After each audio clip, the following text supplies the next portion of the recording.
दोस्तों, आपका एक बार फिर से स्वागत है। फिल्म की शुरुआत तब होती है जब दो मॉडर्न दिखने वाले काले आदमी को उनके फैंसी अंडरवियर में एक ऑक्शन में बेचा जा रहा है। उनकी गर्दन जंजीर से बंधी है और ऐसा लगता है कि जैसे यह जगह गुलामों का बाजार है। इसके बाद फिर मूवी फ्लैशबैक में वापस चली जाती है जो यह सब शुरू हुआ था। यह फिल्म केन्या के दो अलग अलग सौतेले भाइयों विजी और जोएल के इर्द गिर्द घूमती है जो पूरी तरह से अलग जीवन जीते हैं। जोएल एक काला व्यक्ति है जो एक बूढ़ी औरत का पर्स चोरी करने के आरोप में जेल में समय बिताकर बाहर निकला है। फिलहाल वह अपनी मां और 9 साल की बेटी के साथ रहता है। वह एक बेरोजगार है और अपने सभी परेशानी के लिए अपने रंग को दोषी ठहराता है, खासकर अपनी बेरोजगारी के लिए। हालांकि उसने कभी भी काम खोजने की गंभीरता से कोशिश नहीं की। दूसरी ओर विजी थोड़ा कम काला व्यक्ति है। उसने गोरी महिला से शादी की है और उनकी एक 9 साल की बेटी है। वह एक बड़े शहर में रहता है और अपर क्लास के समाज में अच्छी तरह से जुड़ा हुआ है। विजी लोकल टाउन हॉल में मेयर के असिस्टेंट के रूप में काम करता है। एक दिन उसको अपने अंकल का फोन आता है कि उनके पिता की मृत्यु हो रही है और बूढ़े व्यक्ति की अपने सभी बच्चों से मिलने की आखिरी इच्छा है। हालांकि भी विजी अपने पिता को कोई सम्मान नहीं देता, क्योंकि जब विजी एक बच्चा था तब उसके पिता उसे छोड़ गए थे। वे फिर अपने परिवार के साथ रात का खाना खाने के लिए आगे बढ़ता है। उसकी वाइफ उसे धमकी देती है कि अगर वह अपने पिता को आखिरी बार मिलने नहीं जाता है तो वह किसी और आदमी के साथ शादी कर लेगी। अब उसके पास कोई और रास्ता नहीं बचा। वह अपना मन मार कर जाने के लिए हाँ कर देता है। अगले दिन विजी अपने शहर के लिए निकलता है जहां उसके पिता रहते हैं। एयरपोर्ट पर वह जोएल से मिलता है। वह भी अपने पिता को देखने जा रहा है। काफी ज्यादा समय से नहीं मिलने के कारण भाइयों ने अपने गुस्से को एक तरफ रख दिया और एक साथ टैक्सी किराए पर ली। अब टैक्सी से अपने पिता के घर जा रहे हैं। विजी जोएल को अपनी सक्सेसफुल लाइफ के बारे में सब कुछ बताता है, जबकि जोएल अपनी असफलताओं को छिपाने के लिए झूठ बोलता है। अपने पिता के घर पहुंचने पर उन्हें उनकी चाची और कई सौतेली बहनों से मिलवाया जाता है। पता चलता है कि उनके पिता अपनी जवानी में बहुत रंगीन थे और अनगिनत महिलाओं के साथ उनके संबंध है। इससे हमें पता चलता है कि विजी और जोएल की त्वचा का रंग अलग अलग क्यों है। अपने सामने अपने इकलौते 2 बेटों को देखकर बूढ़े पिता की आंखें चमक उठती है। मरने से पहले विजी और जोएल को बताता है कि उन्हें एक बड़ा खजाना विरासत में मिलेगा। यह बात भाइयों को खुश करती है और खजाने के बारे में सुनने के लिए बेसब्री से इंतजार करते हैं। हालांकि उनके निराशा के लिए उन्हें विरासत के रूप में जो कुछ मिलता है उनके पूर्वजों की मुक्ति का दस्तावेज है। यह दस्तावेज कुछ गुलामों को उनके मालिकों द्वारा किसी असाधारण काम के लिए दिया गया था। केन्या में गुलामी को कानूनी रूप से समाप्त करने से बहुत साल पहले और विजी और जोएल के पूर्वजों को स्वतंत्रता दी गई थी। हालांकि कागज के टुकड़े के बारे में दोनों भाई चिंतित नहीं हैं। विरासत का मजाक उड़ाते हैं। फिर वह अपने पिता की बहन की निगाहों के सामने कागज को फाड़ देते हैं। यह बूढ़ी औरत को गुस्सा दिलाता है, इसलिए उन्हें सबक सिखाने का फैसला करती है। वह उन पर जादू करती है और उन्हें 17वीं शताब्दी में वापस भेज देती है, जहां गुलामी प्रथा अभी भी चल रही है। अगले सीन में जब विजी और जोएल जो खुद को एक खुले मैदान में अपने डिजाइनर अंडरवियर में पाते हैं, जैसा कि दोनों आश्चर्य करते हैं कि क्या हुआ, तभी वहां गुलामों को पकड़ने वाले आते हैं और दोनों भाइयों को पकड़ लेते हैं। फिर उन्हें गुलाम बाजार में ले जाया जाता है और एक जमींदार जॉर्डन को बेच दिया जाता है। जॉर्डन जोएल को खेत में भेजता है जहां वह हेनरी की देखरेख में काम करेगा, जो एक क्रूर और गहरा नस्लवादी है, जबकि विजी को गोरों की रसोई में भेजा जाता है। जल्दी ही दोनों भाइयों को पता चलता है कि वह वास्तव में 1780 में आ गए हैं, जहां गुलामी वास्तव में है। अगले दिन गुलामों को एक पुजारी को सुनने के लिए मजबूर किया जाता है, जो नकली बाइबल पढ़ता है कि कैसे काले लोगों को गोरे का पालन करना चाहिए, लेकिन गोरों के अलावा कोई इसे नहीं पढ़ सकता। वह सहमत होने से इनकार करते हैं। विजी पुजारी को किताब की एक पंक्ति पढ़कर चौंका देता है। उसके बाद दिन में जोएल देर से खेत में आता है और हेनरी से टकरा जाता है। हेनरी के व्यवहार से तंग आकर जोएल उस खेत में बचने के लिए भागने लगता है और सिर को एक खंबे पर मारकर खुद को बेहोश कर लेता है।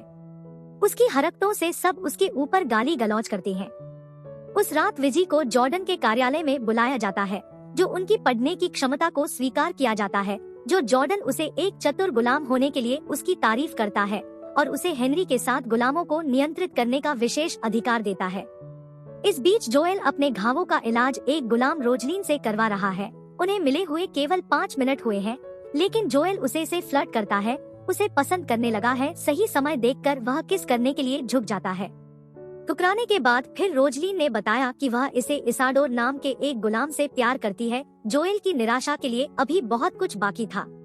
अगले दिन विजी ने अपना नया कर्तव्य निभाया और अन्य गुलामों को अपना काम करने का आदेश देना शुरू कर दिया। जोएल अपने भाई को गोरों की तरह काम करते देख चौंक जाता है और सेल्फिश होने के लिए उसकी आलोचना करता है।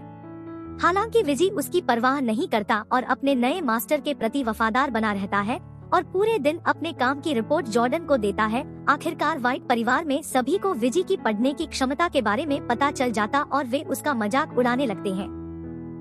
इस बात का भी मजाक उड़ाते हैं कि क्या वह पियानो बजा सकता है या नहीं। सभी को हैरान करते हुए विजी पियानो को खूबसूरती से बजाता है। हालांकि इसके लिए उसे गोरों द्वारा बुरी तरह से मारा जाता है। अंत में तंग आकर विजी भाग जाना चाहता है और अगली सुबह दोनों भाई इस्साक नाम के एक यहूदी व्यक्ति की गाड़ी में चुपके से कूदकर भाग जाते हैं। जब उसके स्थान पर पहुंचते हैं तो इस्साक उनके पास आता है और बताता है कि वह उनकी उपस्थिति के बारे में हमेशा से जानता था। दोनों भाई उससे दया की भीख मांगते हैं, लेकिन उसके आश्चर्य के लिए इस्साक उनकी बहुत देखभाल करता है, क्योंकि यहूदी भी भेदभाव के शिकार है। जल्दी जॉर्डन के लोग दोनों भाइयों की तलाश में इस्साक के घर पहुंचते हैं, लेकिन इससे पहले कि में पकड़े जाते विजी और जोएल इस्साक को विदाई देकर पिछले दरवाजे से भाग जाते हैं। वे एक नाव लेते हैं और समुद्र में निकल जाते हैं। परेशानी यह है कि वह एक जहाज के साथ रास्ता पार करते हैं, जिसका उपयोग गुलामों की नीलामी में ले जाने के लिए किया जाता है और उन्हें पकड़कर कैद किया जाता है। अंत में दोनों भाई उसी गुलाम बाजार में पहुंच जाते हैं, जहां उन्हें जॉर्डन के लोगों द्वारा खरीदा जाता है। सौभाग्य से रास्ते में भाइयों को एक अफ्रीकी कबीले द्वारा बचाया जाता है, जो खुद को मरून कहते हैं। यहाँ यह पता चला कि कबीले के लोग अपने मालिकों से भागने से पहले एक बार गुलाम थे। दोनों भाइयों का कबीले में स्वागत किया जाता है। वह कबीले के नेता के साथ बात करने लगे। हालांकि विजी, जो खुद एक गोरी लड़की से शादी कर चुका है, जब मरून गोरों को मारने की बात करते हैं तो विजी इनकार कर देता है। यह कबीले वालों को गुस्सा दिलाता है और वे जल्दी से भाइयों को मारने का इरादा करते हैं। लेकिन सौभाग्य से विजी और जोएल कबीले वालों से बचकर भाग जाते हैं और अपने को बचा लेते हैं। अगले दिन दोनों खुद को एक अनजान जगह पर पाते हैं, जहां पर अपनी चाची को देखते हैं, जिसने उन पर जादू कर दिया था। भाइयों को जल्दी एहसास हो गया है कि यह व्यक्ति है जो उन्हें समय में पीछे भेजने के लिए जिम्मेदार थी। उन्होंने उसे जादू को हटाने को बोला। शुरू में बुढ़िया मना करती है, लेकिन जब भाई विनती करते हैं तो वे उन्हें इशारा देती है। वे उन्हें बताती है कि उनके लिए वर्तमान में वापस आने का एकमात्र तरीका खेत तक पहुंचना और अपने पूर्वज इसिडोर और रोजलिन को फिर से मिलाना है। वे उन्हें उनकी गलतियों को सुधारने के लिए भी कहती है।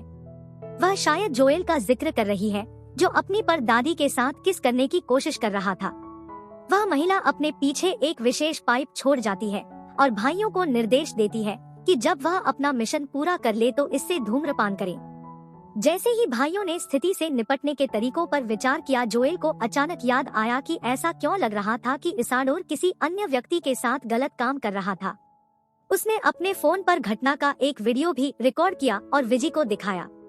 दोनों भाई तब हैरान हो जाते हैं कि इसाडोर होमोसेक्सुअल है और इसे गलती मानते हैं, जिसे उन्हें ठीक करना चाहिए। अगले सीन में जोएल और विजी वापस खेत में लौट आते हैं। वह अपनी सजा पर जॉर्डन के साथ बातचीत करने की कोशिश करते हैं, लेकिन उन्हें सजा दी जाती है। फिर अपनी झोपड़ियों में लौट आते हैं और अपनी कार्रवाई की योजना बनाने लगते हैं। इस बीच हवेली के अंदर जॉर्डन की बेटी की शादी की पार्टी चल रही है। इसे मौके के रूप में लेते हुए दोनों भाइयों ने गुलामों के लिए अपनी खुद की एक पार्टी आयोजन की। वह चुपके से दारू की एक बैरल चोरी करते हैं ताकि वह नशा कर सके और इससे इसाडोर और रोजलिन के बीच रोमांस ला सके। हालांकि उनकी योजना में रुकावट आती है जब विजी ने जोएल को रोजलिन के साथ रोमांस करते देखा। बाद में दोनों भाई सुधार करते हैं और शारीरिक रूप से इसे इसाडोर और रोजलिन को मिलाने में मदद करते हैं, क्योंकि वह सो रहे हैं। ऐसा करने के बाद खुश हो जाते हैं कि यहाँ उनका मिशन पूरा हो गया, यह मानते हुए कि वह जब चाहे घर जा सकते हैं। भाइयों ने गोरों से बदला लेने का फैसला किया। फिर भी हथियारों के साथ हवेली में घुस जाते हैं, जहां वे सभी गोरों को अपमानित करते हैं। जोएल जॉर्डन की बेटी को किस करता है, जबकि विजी फर्नीचर को नुकसान पहुंचाना शुरू कर देता है। गोरे आदमी को थप्पड़ भी मार देता है। अचानक हेनरी बंदूक लेकर कमरे में घुस जाता है और भाइयों को धमकाता है। फिर भी विजी और जोएल को डर नहीं लगता। पाइप का उपयोग करने के लिए वह आगे बढ़ते हैं। दुर्भाग्य से जब वे धूम्रपान करते हैं, कुछ नहीं होता, क्योंकि बूढ़ी औरत द्वारा दिए गए जादुई पाइप को एक साधारण पाइप से बदल दिया गया है। और ऐसा किसने करा है, ये आपको आगे पता चलेगा। उनकी हरकतों के कारण उन्हें पिंजरे में बंद कर दिया जाता है और अगले दिन उन्हें फांसी की सजा दी जाती है। इसके बाद दोनों भाई इमोशन हो जाते हैं और अपनी जिंदगी पर विचार करने लगते हैं। विजी अपनी असफल शादी के बारे में बात करता है, जबकि जोएल कबूल करता है कि वह टूट गया है और बेरोजगार है। फिर उन्हें खेत में ले जाया जाता है, जो फांसी दी जानी चाहिए। हालांकि फांसी से ठीक पहले जॉर्डन का बेटा विक्टर जंगल में भाग जाता है, क्योंकि वह मौत का नजारा नहीं देख सकता। रोजलिन उसका पीछा करती है और जल्द ही उसे पता चलता है कि वह पास की नदी में गिर गया है। परिवार के सभी लोग घबराकर भागते हैं।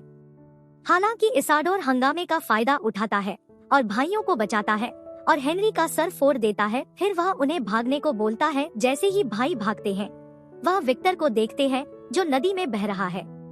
बिना कुछ सोचे समझे दोनों खतरनाक नदी में कूद जाते हैं। लेकिन विजी को आश्चर्य होता है कि जोएल को तैरना नहीं आता। इससे विजी का काम और भी मुश्किल हो जाता है, लेकिन किसी तरह से अपने भाई और विक्टर दोनों को बचाने में कामयाब हो जाता है। अपने बेटे की जान बचाने के लिए भाइयों का आभारी जॉर्डन उन्हें आजाद करता है। दोनों भाइयों को उसी दस्तावेज से सम्मानित किया जाता है जो उन्हें उनके पिता के द्वारा दिया गया था। हालांकि आजादी और पुरस्कार को स्वीकार करने की बजाय वह जॉर्डन से इसे इसाडोर और रोजलिन को मुक्त करने और उन्हें दस्तावेज के साथ पेश करने का अनुरोध करते हैं। जॉर्डन को यह बड़ा अजीब लगता है। इस तरह दोनों भाइयों ने इसाडोर और रोजलिन को मुक्त करने में कामयाबी हासिल कर ली, लेकिन वे अभी भी नहीं जानते हैं कि जादुई पाइप कैसे काम करता है, जो उन्हें उनके समय में वापस जाने में मदद करेगा। दिन बीतने के साथ वे धीरे धीरे स्वीकार करने लगते हैं कि मैं अपने समय पर कभी भी नहीं लौट सकते हैं। एक दिन इसाडोर और रोजलिन भाइयों को विदाई की कामना करते हैं और कागजात के साथ खेत छोड़ देते हैं। जैसे ही दोनों उन्हें दूर से जाते हुए देखते हैं, हेनरी भी उनके पास आता है और उन्हें काम पर वापस जाने का आदेश देता है। फिर वह अपना पाइप निकालता है और धूम्रपान करना शुरू कर देता है। जब वह भाइयों के चेहरे पर धुआं उड़ाकर उन्हें अपमानित करने की कोशिश करता है, तो वह दोनों अचानक गायब हो जाते हैं। हेनरी बड़ा हैरान होता है। यहाँ हमें पता चलता है कि हेनरी ने उनका पाइप चुराया था। अगले सीन में भाई वापस वर्तमान में लौटते हैं, जहाँ वह अपनी चाची को अपने सामने देखते हैं। उसे अपने हाथ में दस्तावेज पकड़े हुए देखते हैं। कई महीने बीत जाते हैं। जोएल को कंस्ट्रक्शन साइट पर पक्की नौकरी मिल जाती है। जोएल अभी भी अपनी कम सैलरी के बारे में शिकायत करता है और उसका कारण उसका काला रंग है। इस बीच विजी अपने काम पर लौट आता है। एक दिन उसकी मेयर से लड़ाई हो जाती है, क्योंकि वह इंसानों के रंग का मजाक उड़ाता है। विजी अब बदल चुका था, वह पहले जैसा नहीं था। इसके बाद विजी अपनी पत्नी और जोएल और उसकी माँ के साथ कमरे में बातचीत करते हैं। दोनों इस बात से सहमत है कि इस घटना ने उन्हें एक परिवार के रूप में करीब लाया है।